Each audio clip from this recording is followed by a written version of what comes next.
order to be a teacher in today's political climate for social justice, teachers need to be respectful, understanding, and patient.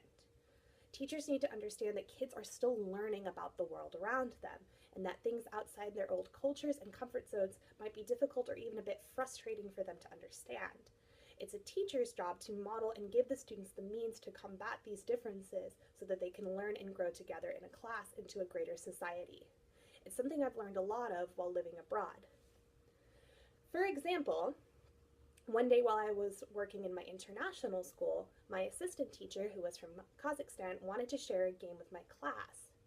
The game is similar to tag, but a bit different, where the kids stood in pairs in a circle, and there was one person who was a tagger and one person who was being chased at a time, and kids were constantly moving around the circle.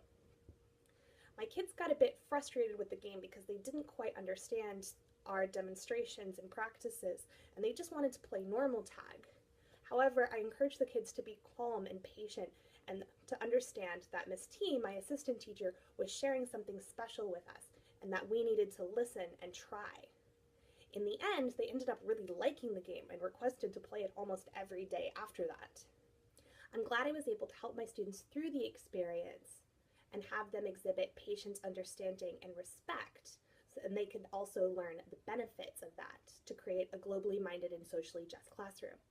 However, the experience was also a reminder to me that my job as a teacher is also to model those skills by example.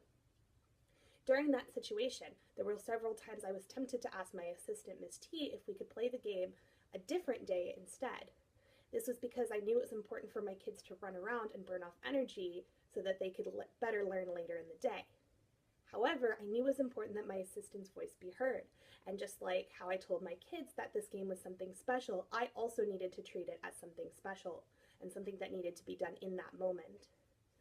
Teachers need to first and foremost exhibit the skills that they wish to show in their class, that they wish for their students to show in the classroom, so that it can be globally minded and socially just for everyone, where any voice is heard and valued.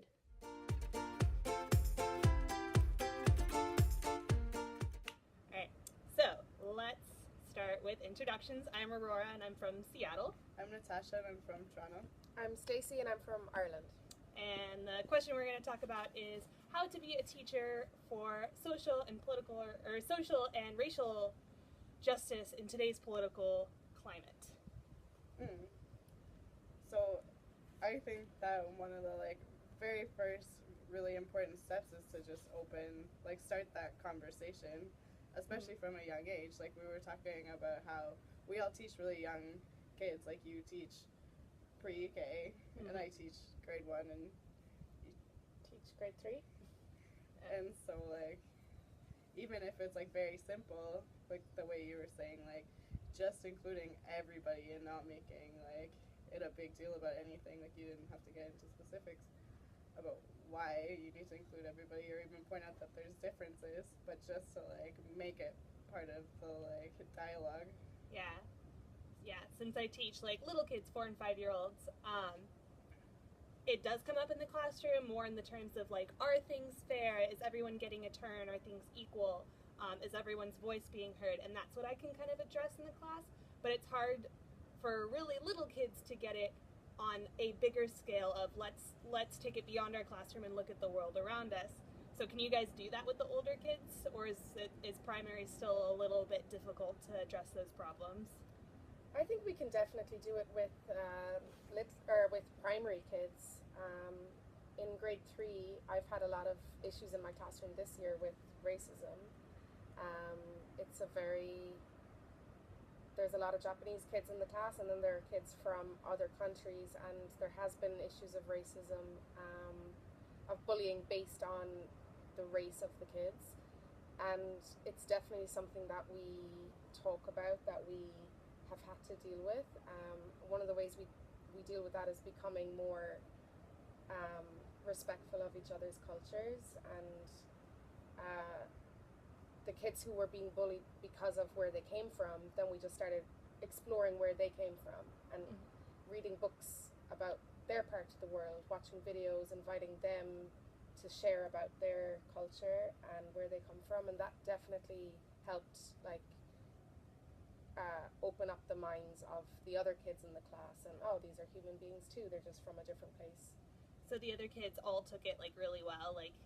I mean, it was a bit of work, but yeah, they took it really well, and we just finished the school year here, and we finished it on a really positive note, to be honest. And it was kind of like we all kind of came together as a class, no matter where you're from, kind of a thing.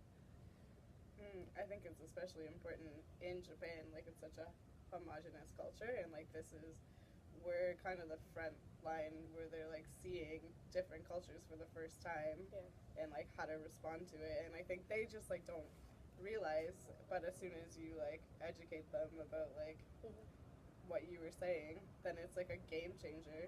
Yeah. How have you guys had any issues with like social inequalities? Like, we teach at a private school, so have you guys ever had an issue where like some kids had things that other kids didn't and it became an issue in class? I've seen that a little bit with the little kids, especially like, oh, we went to a hotel this weekend, and it starts to become like a bragging race. But how does that look in the older classes? I think it's definitely an issue, but maybe not as big as the racism issue. Like, it's more like, oh, I went to a hotel, like I own a hotel. We definitely have had that. There are some kids in the class who, although it's a private school, definitely some kids in the class are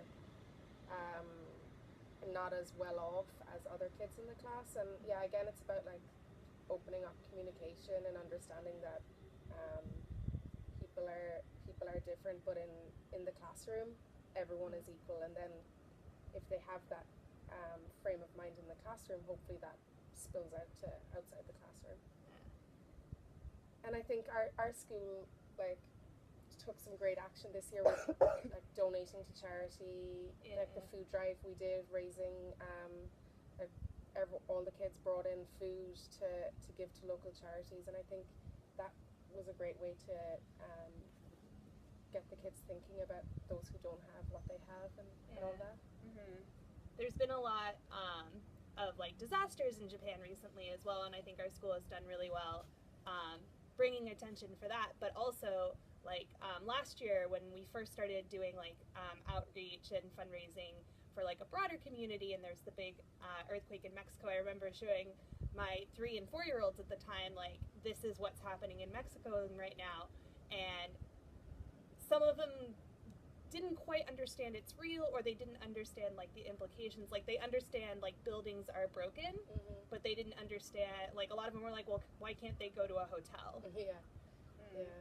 But I definitely think it's important even from that young age to get the kids thinking about other people, basically. And what other people are going through. Yeah, the fundraiser we did at the school was really good, and like my kids, even though they were very young, still didn't quite understand like the grand scheme of things. They understood the importance of helping people who needed it, and also with that also understanding that people have different situations. Yeah, I definitely think that they got it in primary. And yeah, like starting that conversation young, I think is really, really important. Yeah. Have you guys ever had instances where you've like taught something like socially or racially in class, and then had someone kind of like push against it, be like, well, that's not the way it is at home? Because again, in Japan being a very homogenous society, like, I don't know, maybe I don't know where I'm going with this, but like, have you ever had backlash from like, that's not the way it is at my house, so that's not the way it is, or that's not what my mom says or my dad says, and then having to challenge not only like the kids' interpretations but their whole families? I mean, a little bit, not a whole lot, but I think when that happens, it's a good opportunity to open communication with the parents, and you'll find most of the time they're open to communication and to becoming more like understanding of other people. So I think it's when that happens, even though it might be difficult, it's definitely a good thing. Yeah. So we're not only teaching like the kids, but also like the parents and the greater community, so it can like ripple out. Yeah, definitely. Yeah. And I think next year we were talking about starting a PTA and having the parents get that'll make a difference as well. Yeah. I know you had brought up earlier the student in pre-K, preschool, who was wearing a dress. Yeah. The little boy. I don't know if you want to talk about that. Yeah. So for our big year-end performance, there was a little boy in preschool who wanted to wear a princess dress, and like of course like the teacher and all of the other students were very comfortable with it, but the teacher thought it was necessary to like send an email out to staff to be like, this is happening, you need to treat it with respect, which of course all of the staff was more than happy. But what I was curious is if there was any parent backlash to that or some parent pushback, or if that maybe we didn't see any tension caused with that because of the atmosphere we build around school. But I also kind of wonder, like, was there talk at home? Like, I imagine there probably was, like, just from random parent, you know, hey, did you see that this boy was wearing a dress? But I think, again, it's a good thing to have this communication. And, okay, why was that kid wearing a dress? Oh, he chose to. Okay, so we need to respect his right to choose what he wants, and he still gets to be treated equally and fairly and with respect. So I think it's, you know, examples like that it's just good examples of how we can communicate. Yeah, and I think that it gives like the kids know that it's fine. Like, we've created this atmosphere that like this like very inclusive, like globally minded atmosphere, and like even if the parents, if they hear, like the kids hear the parents talking at home, I think that we've like taught the kids about being principled, and we've taught them about standing up for what's right. And so like I think that I like have confidence in them that they would say like, no, like maybe you're wrong, or like at least it would start a conversation. Yeah.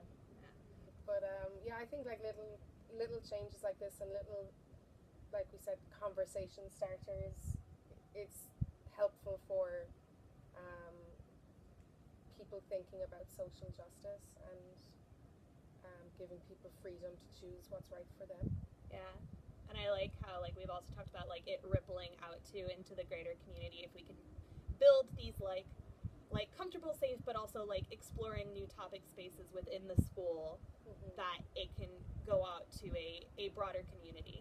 Yeah. And I think it definitely will, because these kids won't be at an international school forever, and they're going to go and they're going to, like, say things to their, like, other groups of friends, and then it's going to... Not even, like, to their Japanese schools, but kids who, like, continue to travel abroad or things like that. Like, there's... Yeah, or kids who go to our school but go to ballet class with a bunch of kids who don't go to international school. So they're, you know, showing their open-mindedness to other kids even now. Right, not to say that, like, the other kids aren't already potentially open-minded. True. But just kind of, I think being in a situation where you're exposed to a lot of different cultures definitely helps you become more respectful of other cultures. Yeah. And so it's like our job as teachers to like expose these kids to different viewpoints, different perspectives, and things like that. Yeah. Definitely our responsibility as teachers to these young human beings. Alright. With that, we are actually right on the 13-minute mark. Okay. So thank you guys for helping me. Sure.